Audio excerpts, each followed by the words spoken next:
जय माता दी दोस्तों, कैसे हैं आप सभी। आशा करती हूँ सभी कुशल मंगल होंगे। ये बताने के लिए नीचे दिए हुए कमेंट बॉक्स में जय माता दी जरूर लिखें। आशा करती हूँ आप सभी का नवरात्रि का व्रत बहुत अच्छे से जा रहा होगा। और कल पूर्ण आहुति है। जिसने 9 दिन का व्रत रखा है, 9 दिन से उपवास रख रखा है, कल के दिन वो अपने व्रत का पालन करेंगे। और आज के इस वीडियो में मैं आपको ये बताने जा रही हूँ कि 2023 में चैत्र नवरात्रि जिसने भी किया है वो नवमी की पूजा कब करेगा और कन्या पूजन कैसे करना है। जिसने उपवास नहीं भी किया वो कन्या पूजन कर सकता है या नहीं कर सकता है।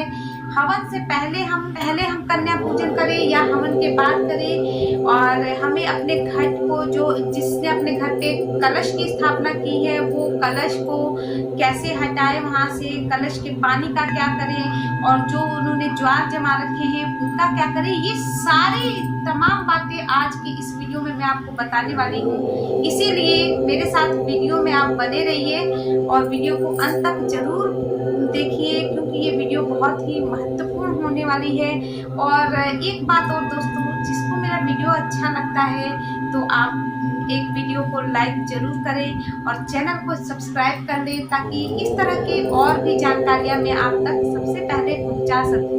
और मुझे भी अच्छा लगता है कि आप मुझे लाइक करते हैं। तो चलिए दोस्तों, ज़्यादा समय ना लेते हुए अपने वीडियो की ओर आगे बढ़ते हैं। तो दोस्तों, सबसे पहले मैं आपको बता दूं कि जिसने भी नवरात्रि का व्रत किया है, कुछ लोग अष्टमी के दिन भी कन्या पूजन करते हैं और उन्होंने आज किया भी होगा। और कुछ लोग जो है, अधिकतर लोग नवमी के दिन कन्या का पूजन करते हैं। नवमी के दिन अपना व्रत खोलते हैं, व्रत का पालन करते हैं और नवमी के दिन वो हवन अपना करके पूर्ण आहुति देके अपना जो व्रत है वो संपूर्ण करते हैं।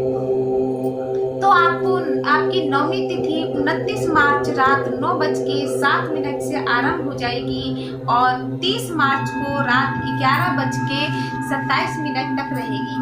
तो नवमी का पूजन हम 30 मार्च को ही करेंगे और कन्या पूजन भी हम 30 मार्च को ही करेंगे। तो दोस्तों, सबसे पहले मैं आपको बता दूं कि इस दिन आपको माता की पूजा कैसे करनी है। जैसे आप माता की पूजा करते हैं उस दिन माता की पूजा करें, और जो माता का पाठ करते हैं वो पाठ कर ले। माता को कुमकुम, सिंदूर, जो भी प्रसाद में फल आप चढ़ाना चाहते हैं वो फल माँ को अर्पित करें। ये पूजन करने के बाद, पाठ करने के बाद आप हवन पहले कर ले और हवन के बाद आरती की जाती है। हवन करने के बाद आप आरती कर ले और हवन के बाद ही आपको कन्या पूजन करना है। कन्या पूजन कैसे करना है आपको, ये भी मैं आपको बता देती हूँ। ये वीडियो ज़्यादा लंबा हो जाएगा, इसीलिए कुछ ज़रूरी बातें ही आपको इसमें बताऊंगी, जिससे आपको बहुत ही सहायता मिल जाए।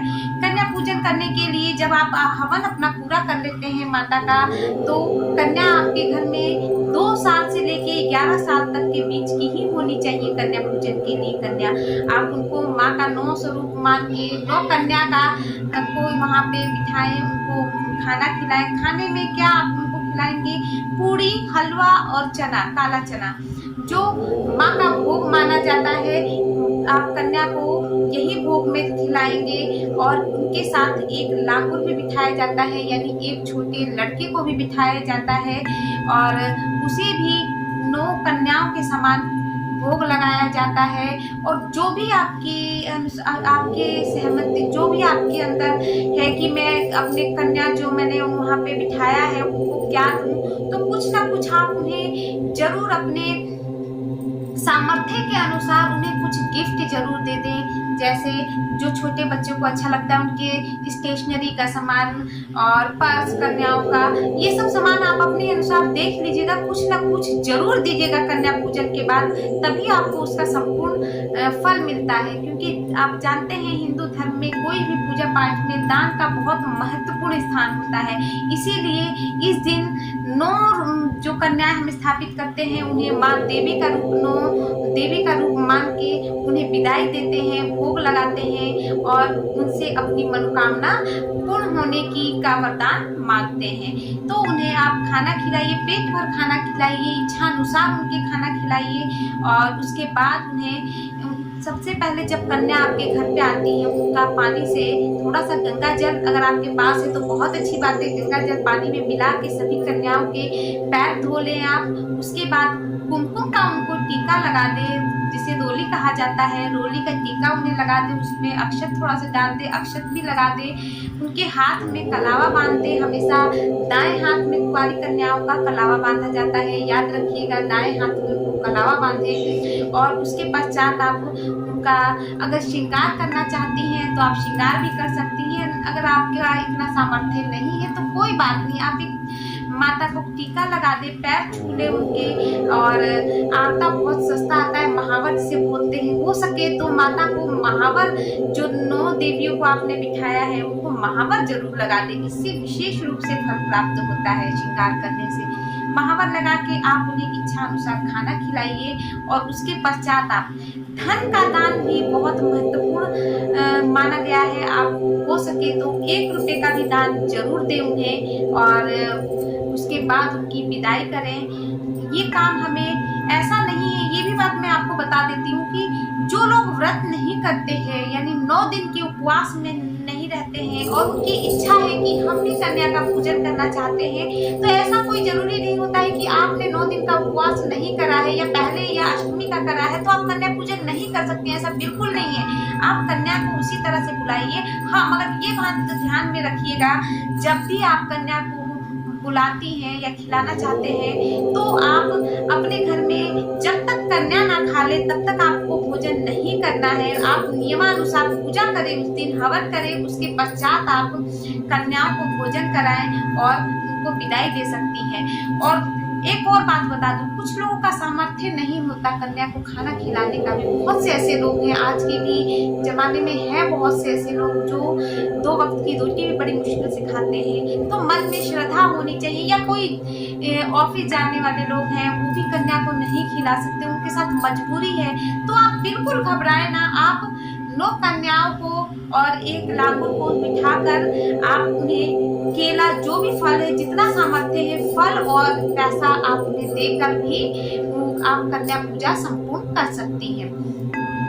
तो जो उपवास रहे या ना रहे, कन्या पूजन हर कोई कर सकता है। बस विशेष रूप से ये बात हमेशा हमारे दिमाग में रहनी चाहिए कि जब भी हम कन्या पूजन करते हैं तो अपने घर में उस दिन पूजा अर्चना करें, हवन करें और उसके पश्चात कन्या को भोग लगाएं। तो ये कन्या पूजन के बारे में मैंने आपको सारी बातें बता दी। अगर और कुछ भी आप पूछना चाहते हैं तो अभी आप मुझे कमेंट करके पूछ सकते हैं। अब आई बात, जिन्होंने 9 दिन का उपवास किया है, कलश की स्थापना की है, वो कुछ लोग पूछते हैं हम क्या करें, कलश के पानी का क्या करें, कलश पे जो धागा बांध रखा है मुझे उस धागे का हम क्या करें, जो ज्वार जमाए है उसका क्या करें, और अखंड ज्योत का कैसे करें हम। तो ये मैं बात बता दूं, जिसने भी अपने कलश की स्थापना की है, जब आप पूजन करते हैं, हवन करते हैं, आरती करते हैं, उसके पश्चात कन्या पूजन से पहले आप हवन जो कलश है उसको थोड़ा सा अपने स्थान से जरूर हिला दे। और घर का जो आदमी है, कोई भी आपका हस्बैंड हो, कोई भी हो, वो घर की औरतों को जो कलश के ऊपर आपने नारियल स्थापित करा है, उस नारियल को उठा के अपने घर में माँ बहन या अपनी पत्नी को आंचल में उस नारियल को दे दे प्रसाद के रूप में। और उसके पश्चात कलश को थोड़ा सा हिला दे, बाद में आप उसको पूरा उठा लीजिएगा कन्या पूजन के बाद।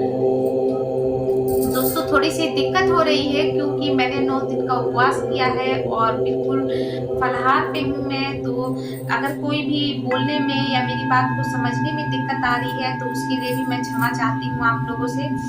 तो दोस्तों चलिए अपने बात पे आते हैं, टॉपिक पे आते हैं। जब आपने वहां से कलश हिला दिया, उसके बाद आप कन्या पूजन कर लीजिए। जब कन्या आपके घर से चली जाती है, आप उनसे पैर छू के आशीर्वाद लीजिए नौ कन्या से कि जो भी आपकी मनोकामना है, पैर छूते वक्त आप मन में उस मनोकामनाओं को याद करें और माँ से क्षमा भी मांग ले कि अगर हमसे कोई भूल चूक हो गई है तो हमें क्षमा करना, माँ सबको क्षमा करती है।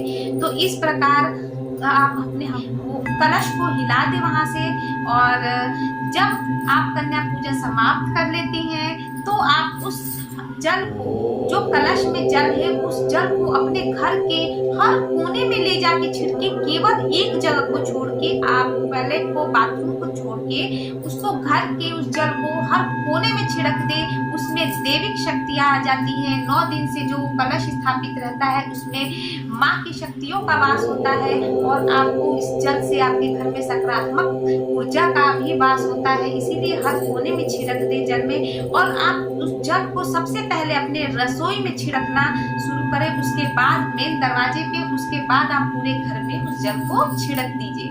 और अगर जल तब भी बच जाता है तो आप अपने छत पे, अगर तुलसी का पौधा है, अगर तुलसी का पौधा नहीं भी है तो किसी भी पौधे में उस जल को डाल दीजिए। उसको इधर उधर ऐसे ही मत फेंकिएगा, बिल्कुल भी नहीं।